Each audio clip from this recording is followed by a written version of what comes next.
El otro estilo arquitectónico de la prehistoria, el ejemplo que agarré fue Stonehenge.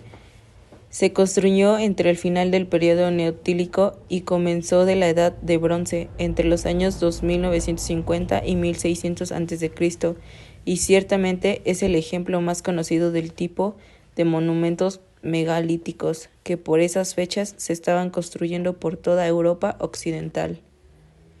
Está construido por grandes bloques rectangulares de piedra ordenados en círculos, formando dinteles. Lo hallamos situado en el centro de un terreno rodeado por una zanja bastante profunda. La tierra sacada de esta excavación forma un ligero terraplén hacia el interior del círculo, interrumpiendo por una entrada bastante ancha en su lado noreste. Estilo Imperio Romano. El Imperio Romano se caracteriza por haber adoptado el lenguaje externo de la arquitectura griega clásica. La arquitectura romana abarca el periodo del año 509 a.C. hasta aproximadamente el siglo IV después de Cristo. Los romanos comenzaron a lograr una originalidad significativa en la arquitectura alrededor del comienzo del periodo imperial, después de que cambiaron aspectos de su arquitectura original etrusca con otros tomados de Grecia, incluyendo la mayoría de los elementos de los estilos que ahora llamamos arquitectura clásica. Los órdenes clásicos ahora se volvieron más decorativos que estructurales, excepto en las columnatas. Desarrollaron estilísticos incluyen el toscano y órdenes compuestos. El primero es una variante abreviada y significativa del orden dórico, y el compuesto es un orden elevado con la deformación frontal del corintio y los volutas del jónico. El periodo comprendió aproximadamente entre el año 40 a.C. y el 230 después de Cristo. Otro estilo del que vamos a hablar es el estilo paleocristiano. La arquitectura paleocristiana corresponde al periodo más antiguo de la arquitectura cristiana, que se desarrolló en el Imperio Romano en la Antigüedad, a finales del siglo III hasta el siglo IV. Nació principalmente como una necesidad para la construcción de edificaciones adecuadas para los cultos de la religión cristiana. Vamos a hablar de un elemento importante de esta arquitectura, que es la cúpula, también conocida en su parte exterior como domo o calota. Es un elemento arquitectónico que se utiliza para cubrir un espacio en planta circular, cuadrada, poligonal o elíptica, mediante un punto central de simetría. La base sobre la que se apoya la cúpula puede constituir en muros continuos o en arcos sobre pilares. Como podemos ver, en esta parte se encuentra la linterna.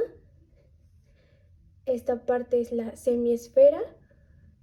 Aquí está el tambor, las pechinas y estos son los cruceros.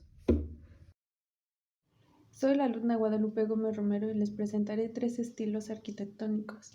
Como primer número tenemos el estilo bizantino. Este estuvo vigente durante el Imperio Bizantino, Imperio Romano de Occidente, desde la caída del Imperio Romano de Occidente en el siglo V. La capital del Imperio de Oriente era Constantinopla, Constantinópolis o ciudad de Constantino, cuyo nombre anterior fue Bizancio y actualmente Estambul, y desde el año 330, momento que otros autores fijan como el inicio de la arquitectura bizantina. Como ejemplo tenemos la iglesia de Santa Irene. Como siguiente tenemos el estilo gótico. La arquitectura gótica es la forma artística sobre la que se formó la definición del arte gótico, el estilo artístico comprendido entre el románico y el Renacimiento, que se desarrolló en Europa occidental. cristiandad latina. En la Baja Edad Media, desde finales del siglo XII hasta el siglo XV, aunque más allá de Italia las proveniencias góticas continuaron hasta el comienzo del siglo XVI. Y como ejemplo tenemos el Reims Cathedral. Como siguiente tenemos el estilo de Grecia. La antigua Grecia es aquella producida por los pueblos de habla griega, pueblo helénico cuya cultura floreció en la península griega y el Peloponeso, las islas del Egeo, en las colonias de Asia Menor y en Italia durante el periodo comprendido desde alrededor del 900 a.C. y hasta el siglo I después de Cristo.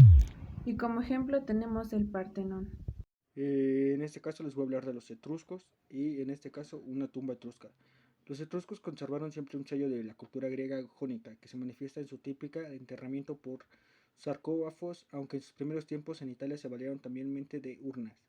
Las tumbas son de varios tipos, pero dominan las excavadas en la roca. Otras tienen forma exterior en el túmulo sobre un alto basamento circular, moldeado. En ese tipo de sepulcros se perpetúa en Roma. Las fachadas barrocas tienen mucha ornamentación en el tramo central. Las fachadas cónica es más estrecha en la parte superior, a que el tramo central sobresalga ligeramente. Las fachadas barrocas contienen abundante escultura en forma de carteles, frisos, guirnaldas, putti, un escudo de armas, etc. Estas mismas utilizan volutas o rollos de piedra. Muchas fachadas barrocas tienen un elemento triangular en la parte superior llamado frontón. El tímpano dentro del frontón a menudo está cubierto de esculturas. Si el triángulo está abierto en la parte superior y presenta pergaminos, es muy probable que acabes de ver una fachada barroca. Otros elementos de las fachadas barrocas son ángeles voladores que tocan instrumentos de viento, guirnaldas extravagantes cargadas de frutas jugosas y muchas flores, jarrones, braseros y candelabros, de lo que emerge una llama, frisos, esculturas, incluidos putti, regordetes o querubines.